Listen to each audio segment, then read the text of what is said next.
शादी मुबारक में नंदिनी जितनी शातिर है ना, सीरियसली इतनी शातिर विलेन या वैम्प शायद ही हमने सीरियल्स में देखी होगी। आपने देखा कि यहाँ पर वो पूरी कोशिश कर रही है कि प्रीति इस घर को छोड़ के चली जाए, प्रीति इस घर से निकल जाए और एक बार फिर से वो केटी के दिल में अपनी जगह बना सके। ऐसे में वो सारे साम दाम दंड भेद सब कुछ कर रही है।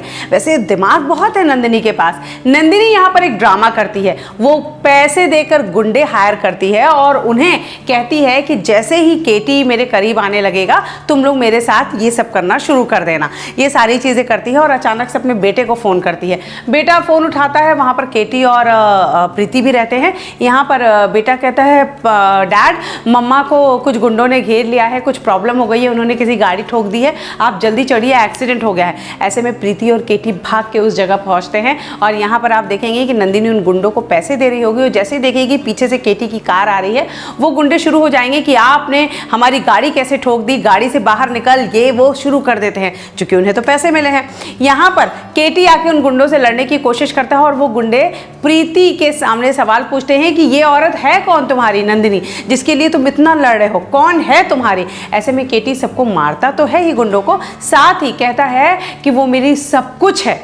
ये जब शब्द बोलता है केटी कि वो मेरी सब कुछ है, प्रीति के चेहरे पर एक बड़ा सा क्वेश्चन मार्क हो जाता है और नंदिनी के चेहरे पर एक हल्की सी तीखी वाली स्माइल। दरअसल नंदिनी यही प्रीति को दिखाना चाहती है और केटी के मुंह से ये सच निकलवाना चाहती है। यहाँ पर केटी कह देता है कि वो मेरी सब कुछ है और नंदिनी और केटी काफ़ी करीब आ जाते हैं और बाद में केटी को एहसास होता है कि प्रीति भी यहाँ खड़ी है।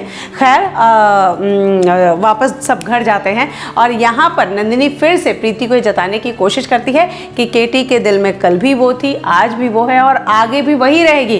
प्रीति जबरदस्ती उन दोनों के बीच में आ गई है। कल के एपिसोड में तो आपने देखा ही था कि जबरदस्ती किस करने की जब बात होती है, प्रीति वहाँ से भाग जाती है और पूरी फैमिली को, सबको इस बात का पता चल जाता है कि केटी और प्रीति पति पत्नी जैसे नहीं रहते। यहाँ पर आप देखेंगे केटी कमरे में जबरदस्ती करने की कोशिश करता है, लेकिन बाद में उसे इस बात का एहसास होता है कि वो बहुत बड़ी गलती कर रहा था। वो प्रीति के सामने माफ़ी मांगता है और बेहोश होकर बिस्तर पर गिर जाता है। यहाँ पर आप देखेंगे नंदिनी फिर से एक ड्रामा करेगी और अपने बेटे के साथ एक कन्वर्सेशन उसका दिखाया है, जहाँ वो प्रीति को ये दिखाने की कोशिश कर रही है कि मैं तो बस केटी का प्यार चाहती हूँ, फिर से अपना परिवार चाहती हूँ, मैं अपनी गलतियों के लिए पछता रही हूँ। और प्रीति उसकी बातों में आ जाती है और वो ये घर छोड़ के अपना केटी उसे सौंप के जाने के लिए तैयार हो जाती है।